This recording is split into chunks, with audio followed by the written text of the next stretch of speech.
Nunca imaginé que diría esto, pero la verdad es que si me quedo callado ahora, la culpa seré yo.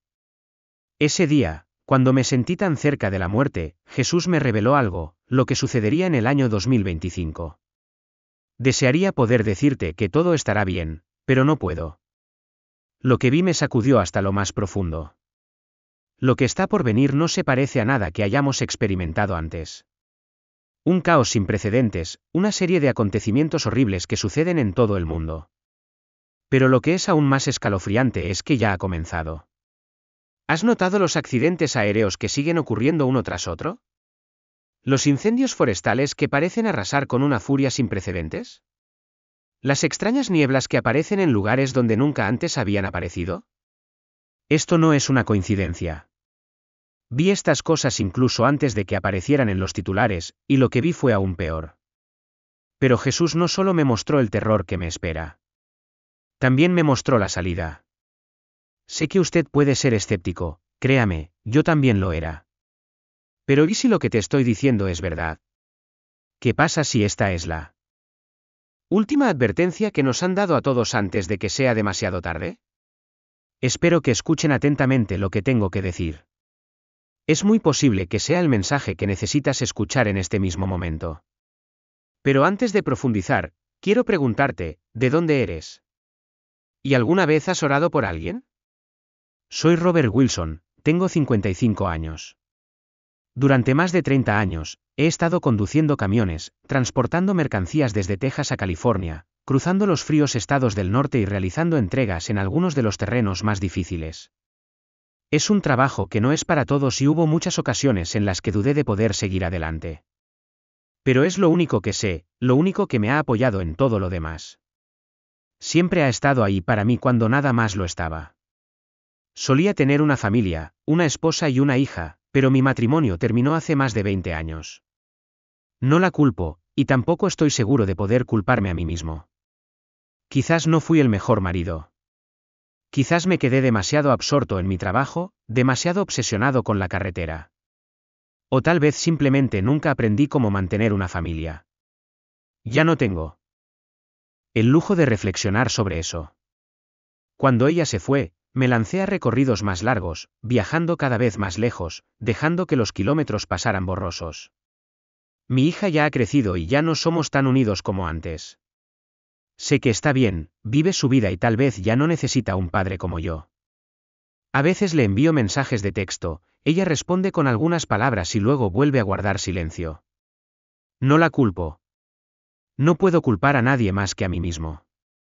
Siempre he creído en Dios, pero esa creencia ha sido tan inestable como el resto de mi vida, inestable, inconsistente. No soy el tipo de persona que va a la iglesia todos los domingos ni me arrodillo a orar todas las noches. Simplemente creo que hay un poder superior, alguien que nos cuida, aunque a menudo me pregunto si él realmente se preocupa por alguien como yo, un hombre con una vida sencilla y sin complicaciones. Cada vez que salgo a la carretera, sigo haciendo la señal de la cruz, en parte porque es algo que me enseñaron cuando era niño, pero también porque espero, en algún lugar muy profundo, que no importa a dónde vaya, Dios todavía me esté vigilando. Pero si soy honesto, he vivido la mayor parte de mi vida en un estado de vacío. No sé si realmente he estado viviendo o simplemente vagando por la existencia. No lo sabía, todo estaba a punto de cambiar. Era una noche completamente oscura, con solo espesas nubes cubriendo el cielo. Conducía por un tramo desolado de la carretera, con campos interminables a ambos lados. La radio seguía avisando de una gran tormenta, pero no tuve otra opción. Esta entrega debía realizarse, sin excepciones. He conducido a través de tormentas antes, así que a pesar de sentir una punzada de preocupación, seguí adelante. Pero entonces empezó a llover. Al principio fueron unas cuantas gotas, luego, en menos de 10 minutos, se convirtió en un aguacero torrencial que golpeaba el camión como si el mismo cielo estuviera furioso. Los limpiaparabrisas luchaban por seguir el ritmo y apenas podía ver unos metros más adelante. El camino parecía desaparecer en el abismo y mis faros eran casi inútiles ante la furia de la tormenta. Luego vinieron los truenos y relámpagos. No fue solo un destello en el cielo, era como si el mundo estuviera siendo destrozado por cada rayo. He conducido a través de tormentas muchas veces, pero algo en esta noche me pareció diferente. Había una inquietud creciendo en mi pecho, una sensación de que algo terrible estaba a punto de suceder. Intenté alejar ese pensamiento, pero entonces una imagen apareció en mi mente, un sueño que había tenido apenas unas semanas antes. Normalmente no presto atención a los sueños, pero este me pareció tan real, tan vívido. En él, me encontraba en medio de un terreno baldío, el viento azotaba contra mí, el cielo se oscurecía, mientras enormes columnas de viento arremolinados se elevaban desde la tierra. Fue una tormenta como nunca antes había visto, pero no fue la tormenta lo que me persiguió. Era la voz, una voz que resonó en el sueño y decía: «Se acerca la tormenta, Robert. Prepararse». En ese momento no sabía lo que significaba. Pensé que era simplemente mi mente jugando una mala pasada después de muchos años de conducir en condiciones difíciles. Pero ahora, mientras luchaba contra la lluvia y los truenos, ese sueño resurgió y no podía quitarme la sensación de temor que se estaba apoderando de mis huesos. Algo no estaba bien.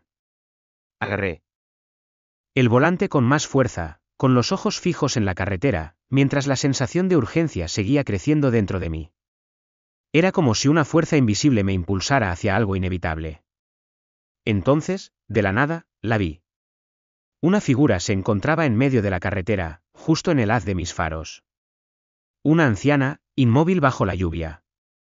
No podía distinguir su rostro, pero algo en su presencia me parecía mal. No había coches averiados ni señales de que necesitara ayuda. Mi corazón se aceleró. Presa del pánico, giré el volante para evitarla, pero ya era demasiado tarde. Los neumáticos del camión patinaron sobre la carretera resbaladiza y el vehículo perdió el control. Sentí que el camión se inclinaba y luego rodaba violentamente. Todo pasó muy rápido. El chirrido de los neumáticos, el olor acre de la goma quemada, el rugido del motor, todo se fundía en un caos de sonidos. Entonces el camión se estrelló contra la barandilla y cayó colina abajo. Me sacudieron en el taxi como una muñeca de trapo, el mundo giraba salvajemente. Sentí cada voltereta, el fuerte golpe del camión al golpear el suelo. Luego, silencio. El mundo se quedó en silencio. Y, por un momento, no sentí nada más que dolor, agudo, breve y luego nada. La oscuridad me tragó. No sé cuánto tiempo pasó, pero cuando desperté, me encontré flotando en un espacio extraño y brumoso. Miré hacia abajo y vi mi cuerpo, mi forma física, todavía atrapado entre los escombros. Pero curiosamente no sentí ningún dolor. No había miedo, solo vacío. Era como si realmente no estuviera allí, simplemente suspendido en el vacío, sin saber dónde estaba ni qué estaba pasando. De repente, sentí una fuerza tirando de mí, arrastrándome por un camino oscuro. Todo a mi alrededor se volvió borroso y luego las imágenes inundaron mi mente. Vi destellos de recuerdos, rápidos y abrumadores. Me vi de niña, de la mano de mi madre, caminando por las calles familiares de mi antiguo barrio. El calor del sol de finales de otoño, el frescor del primer aliento del invierno, el sonido de las canciones de cuna de mi abuela en las tardes tranquilas. Estos recuerdos iban y venían tan rápido que no podía retenerlos. Pero entonces, hubo un momento de claridad, vi un lugar en el que nunca había estado antes, un campo, silencioso y quieto, con una suave luz amarilla brillando desde arriba. A lo lejos, vi los rostros de las personas que amaba, mis padres, amigos, incluso extraños de mi pasado, todos parados allí, sonriéndome. Una extraña paz me invadió, pero no fue suficiente. Quería correr hacia ellos, abrazarlos, pero no pude. Todo estaba fuera de mi alcance, una visión fugaz que no podía captar. Y entonces sucedió lo más extraordinario. Una luz, más brillante que cualquier cosa que hubiera visto jamás, iluminaba todo a mi alrededor. No podía ver el rostro de Dios, pero sentí su presencia, su autoridad, paz y poder como nunca antes había conocido. Me miró, no con juicio, sino con inmenso amor y paciencia. Y habló con dulzura: aún no es tu momento. Pero tengo algo importante que ver en 2025. Y así, todo cambió. Jesús me mostró destellos del futuro, de un mundo que estaba cayendo en una espiral de caos. Vi a Estados Unidos, un país que alguna vez estuvo lleno de esperanza, ahora al borde de la destrucción. Las personas que alguna vez pensé que se mantendrían firmes en sus creencias ahora están divididas, perdidas en la ira, el miedo y la confusión. La división entre razas, religiones e ideologías desgarra al país. Fui testigo del desmoronamiento de todo lo que una vez supe. Y entendí, en lo más profundo de mi alma, que 2025 sería un momento de ajuste de cuentas, un momento en el que cada persona enfrentaría una elección. Jesús se volvió hacia mí, con su mirada llena de compasión y tristeza, y dijo, el año 2025 será el tiempo del juicio. El momento en el que todos deben decidir. Lo que vi, lo que sentí, no fue solo una advertencia. Fue un llamado a la acción. Y entonces supe que no podía guardármelo para mí. Tuve que compartirlo. Tuve que advertir al mundo. El juicio no se trata solo de las acciones específicas que tomamos, sino de la forma en que elegimos vivir en este mundo, los valores que adoptamos y cómo nos relacionamos con quienes nos rodean. Esta comprensión se volvió aún más clara para mí cuando Dios me mostró las iglesias, antes vistas como paraísos sagrados de paz, amor y unidad, ahora sumidas en interminables controversias. Los mismos lugares donde deberíamos reunirnos en fe y adoración se habían convertido en campos de batalla para la división.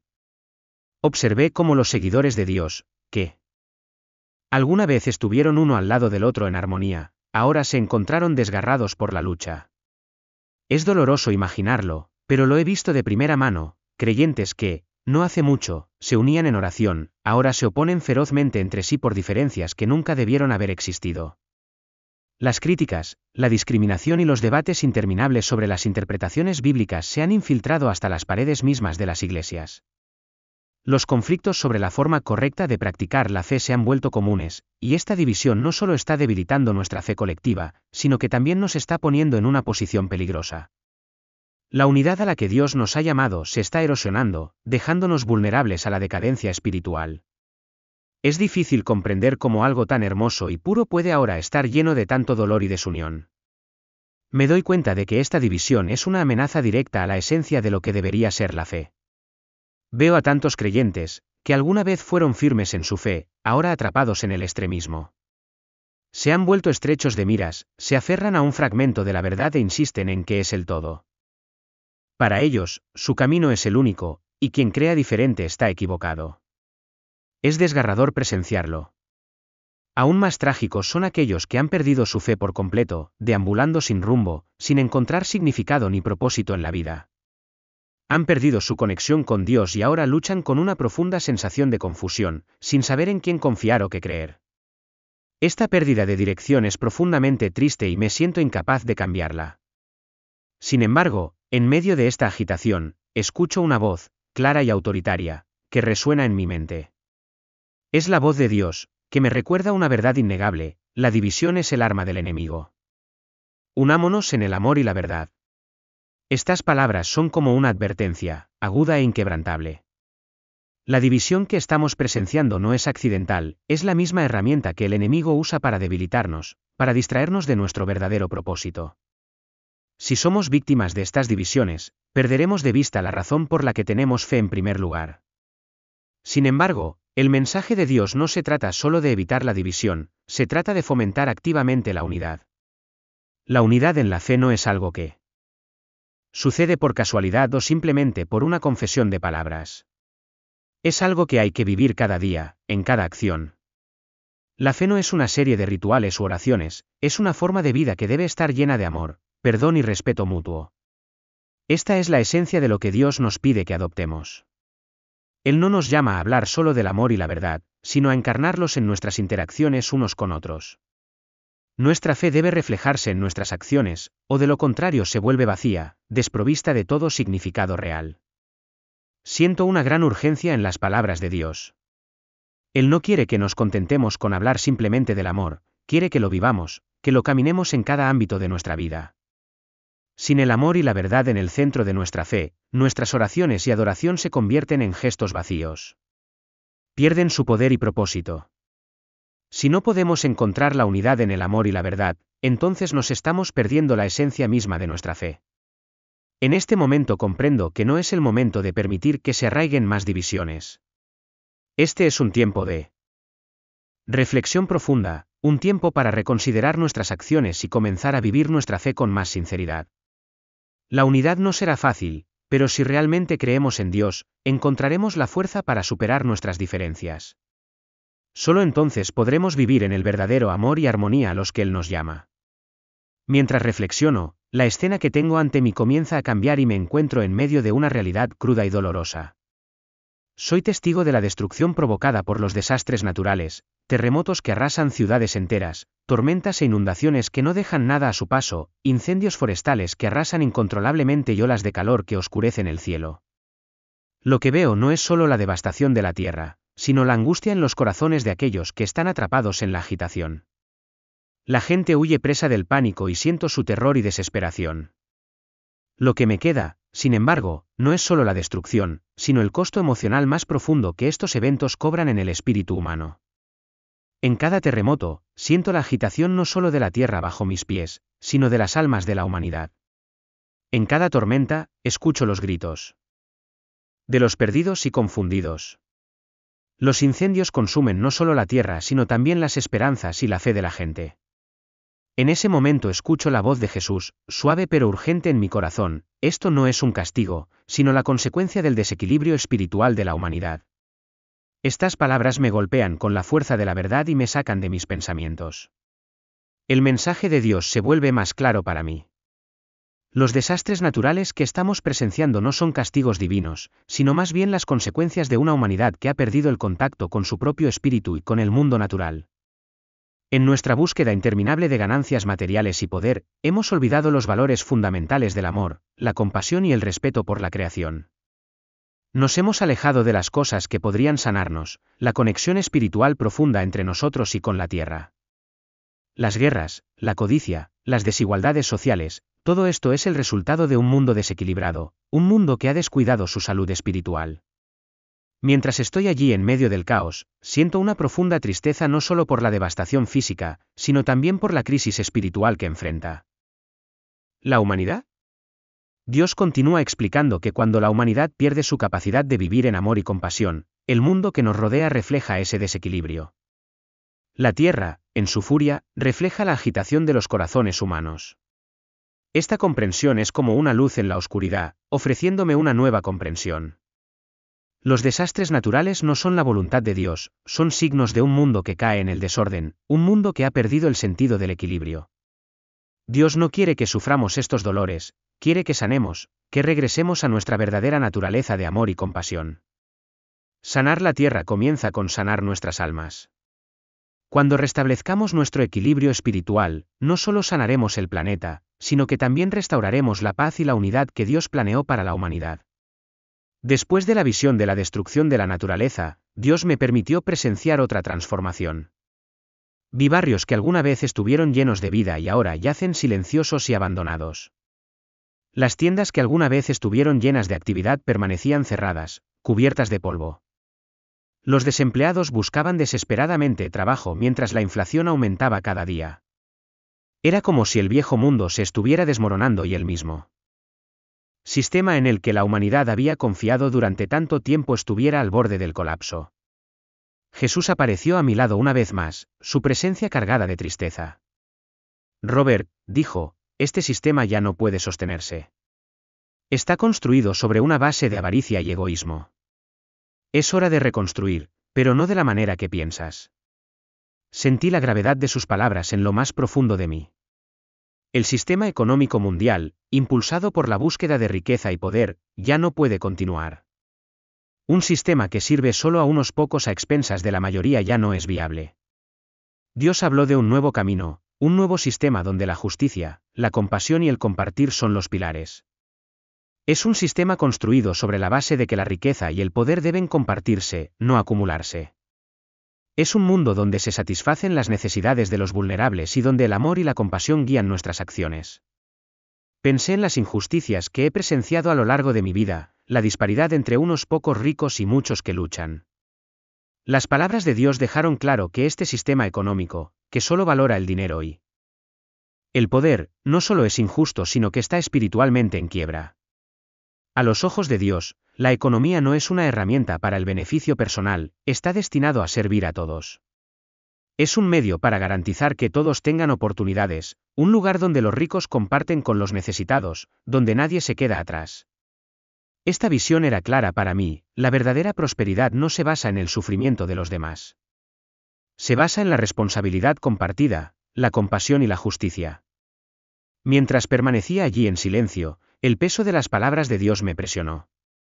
Esto no fue simplemente un consejo, fue un llamado a la acción. El mundo ha llegado a un punto de quiebre y es hora de cambiar. Luego, en un momento de quietud, el mundo a mi alrededor pareció congelarse. Todo quedó en silencio, dejándonos solo a Jesús y a mí. No habló, pero su mirada era intensa, como si intentara mostrarme algo crítico.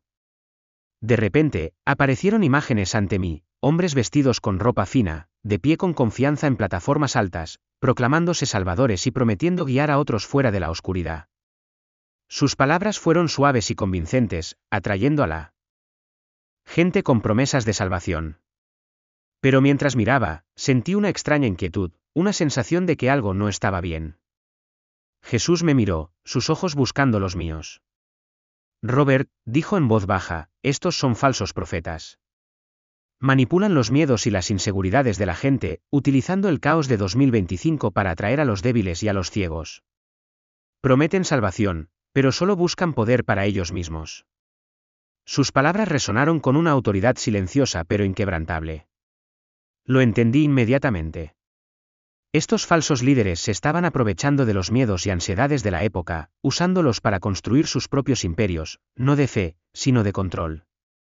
Las personas que los siguieron estaban perdidas, con el corazón lleno de promesas vacías. No podían ver la verdad y estaban siendo descarriados. ¿Cómo podemos discernir la verdad, Señor?, pregunté, mi voz temblaba de miedo. ¿Cómo podemos saber quién habla verdaderamente por ti y quién simplemente está usando nuestra fe para su propio beneficio? Jesús me miró con ojos llenos de profunda compasión y una paciencia abrumadora. No había prisa en su presencia, ni urgencia por hablar, pero era como si él pudiera ver directamente mi corazón y comprender que estaba en una encrucijada y necesitaba claridad. Robert, habló en voz baja, pero sus palabras tenían una autoridad innegable: no solo escuches lo que dicen, mira lo que hacen. Mis verdaderos seguidores no solo hablan de amor y salvación, los encarnan. Sus acciones serán el testimonio de las palabras que proclaman. Que sus hechos revelen la verdad de lo que enseñan. Hizo una pausa por un momento y su voz ofreció un consuelo que calmó mi alma. No tengas miedo, Robert. Cualquiera que se mantenga firme en su fe no será descarriado. Poco a poco, el miedo que se había apoderado de mi corazón comenzó a disiparse. Entonces me di cuenta de que la verdad, por muy bien escondida que esté, nunca puede permanecer oculta por mucho tiempo. Cuando ponemos nuestra confianza en Dios y elegimos vivir según los principios del amor, veremos más allá de las mentiras y engaños de aquellos que buscan desviarnos. Reconoceremos la verdad, no importa dónde aparezca. Jesús volvió su mirada hacia mí, sus ojos llenos de amor y paciencia. Nunca olvides esto, Robert, dijo, la verdad siempre brillará y el amor es la clave que conduce a la salvación.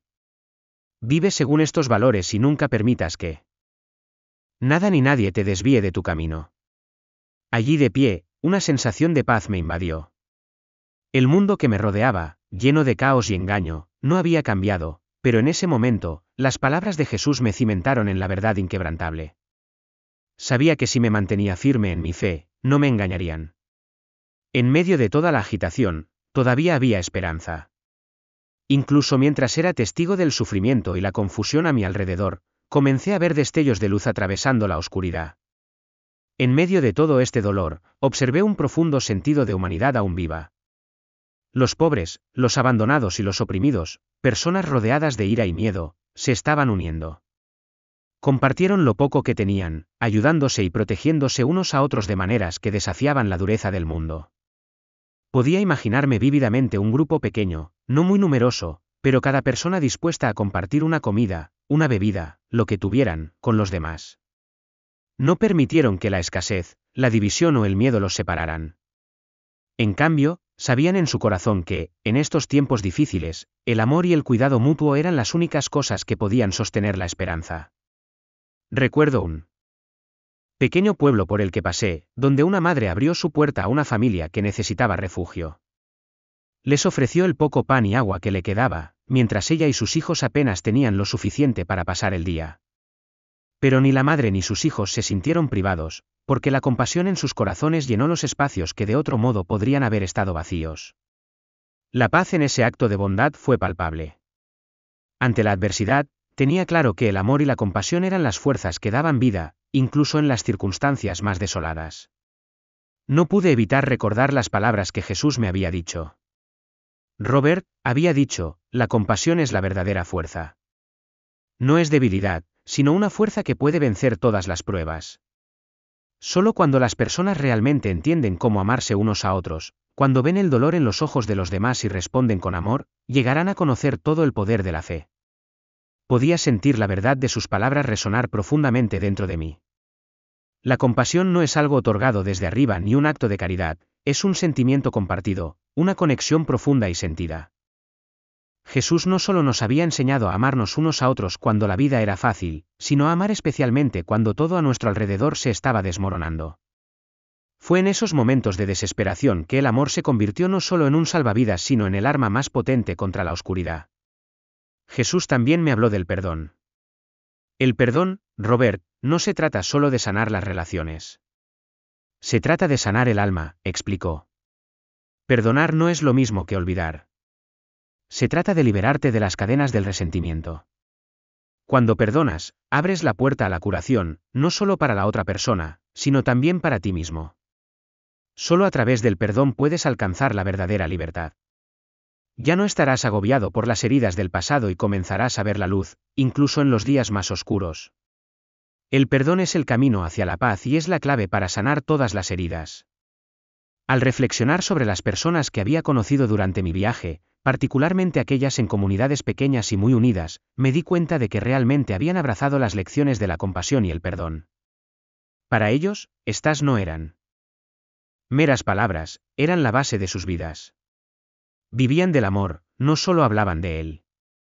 Y en eso vi una fortaleza como ninguna otra, una fortaleza que ningún desafío podría destruir. Llegué a comprender que esta, de hecho, era la verdadera fuente de fortaleza, el amor y la compasión que las dificultades no pueden romper. Ahora creo que si todos viviéramos de esta manera, la salvación no solo estaría al alcance de nosotros sino de toda la humanidad. La voz de Jesús sonó clara en mi memoria. Mantente fuerte, Robert. Tu fe será tu escudo. Aquellos que se aferran a su fe no serán vencidos por ninguna tormenta. La fe es la mayor fortaleza, la luz en la noche más oscura. Sus palabras siguen resonando dentro de mí, recordándome lo que es verdaderamente importante, especialmente en tiempos de incertidumbre. Cuando finalmente fui testigo del paisaje después de la tormenta, vi que Estados Unidos había cambiado. La destrucción provocada por la tormenta ya no era una tierra desgarrada por la división y el miedo, sino que había dejado fragmentos que la gente ahora se unía para reconstruir. Estaba surgiendo una nueva unidad. La gente, sin importar su origen, fe o inclinación política, estaba trabajando codo con codo para reconstruir una nación pacífica y fuerte, fundada en el amor, la compasión y el perdón. Estos valores ya no eran solo palabras huecas sino que se habían transformado en acciones concretas. Nunca olvidaré un momento en particular, personas de todos los ámbitos de la vida, de diversas religiones y culturas, se reunieron, compartieron comida, agua e incluso sonrisas. No había rastro de resentimiento o división en sus ojos. Habían llegado a comprender que solo mediante la unidad, el amor y el respeto mutuo podrían esperar superar los desafíos que les esperaban. Finalmente, volvieron a mí las palabras de Jesús, tu hora aún no ha llegado. Vuelve y advierte a la humanidad sobre lo que vendrá en 2025. Esas palabras no fueron una sugerencia, eran una misión, un propósito que no podía ignorar. Lo sentí como un llamado divino, una tarea que tenía que asumir, una tarea que no podía rechazar. Luego, con un sobresalto, abrí los ojos. Ya no estaba en ese espacio divino, sino en una cama de hospital rodeada de equipo médico. Mis sentidos lucharon por darle sentido a la transición. Sentí como si hubiera despertado de un sueño vívido. Casi inexplicable. Los médicos me habían declarado muerto. Sin embargo, ahora, aquí estaba, viva de nuevo, mi corazón había empezado a latir una vez más. Los médicos y enfermeras, que estaban a mi alrededor atónitos e incrédulos, no podían explicar mi milagrosa recuperación. Las cicatrices de mi cuerpo, que antes estaban en carne viva y eran dolorosas, ahora se estaban curando sin ninguna intervención médica. Me sentí más fuerte que nunca, como si nunca hubiera pasado por una experiencia cercana a la muerte. Pero en lo más profundo de mi ser sabía que había regresado con un propósito que era más grande que yo mismo. Aunque no sabía exactamente por dónde empezar, sentí una profunda convicción de que algo había cambiado dentro de mí. Me habían encomendado una misión y sabía que tenía que actuar en consecuencia. Se acercaba rápidamente el año 2025, un momento crucial para la humanidad, en el que surgirían grandes trastornos y desafíos. Los acontecimientos que había presenciado en mi visión estaban en el horizonte. No podía permanecer en silencio. Sentí una necesidad apremiante de compartir lo que había visto, de advertir a la gente sobre las tormentas que se avecinaban. A pesar de las dudas y el escepticismo que sabía que enfrentaría, no podía guardármelo para mí. Tenía que hablar, decirle a todos el mensaje que Jesús me había dado. Tuve que advertirles sobre las dificultades que se avecinaban, pero también compartir la esperanza de que si nos mantenemos unidos en la fe, el amor y el perdón, podremos superar cualquier cosa. Después de recuperarme, comencé a compartir mi historia, a pesar de la oposición y la incredulidad que siguieron. Las personas con las que hablé me miraron con incertidumbre, como si lo que dije fuera demasiado extraño para ser real. Pero no pude parar. Sentí una sensación de urgencia que me empujaba hacia adelante. Incluso si pensaran que me estaba engañando, sabía que tenía que seguir compartiendo. Poco a poco, algunas personas empezaron a escuchar. No todos estaban dispuestos a creer, pero empezaron a reflexionar sobre mis palabras. Podía sentir el impacto que mi historia estaba teniendo en sus corazones. El tiempo se estaba acabando. Se acercaba el año 2025 y sabía que la humanidad no podía permitirse el lujo de permanecer en la ignorancia. No podíamos permitir que las cosas cayeran en el caos. Tuve que hacer todo lo que estuviera a mi alcance para difundir este mensaje. No podía guardarme estas advertencias para mí. Si no hablara, no podría vivir conmigo mismo. Esta era mi misión, y aunque tal vez no pudiera cambiarlo todo, aún podía ayudar a otros a ver la verdad y prepararse para lo que estaba por venir. Y, sobre todo, quería infundir esperanza en sus corazones, la esperanza de que si nos mantenemos unidos en la fe y en el amor, podremos afrontar cualquier desafío y salir fortalecidos. Jesús me había mostrado que aquellos que se aferran a su fe no serán engañados. Creo esto con todo mi corazón. Y con esta misión no pararé.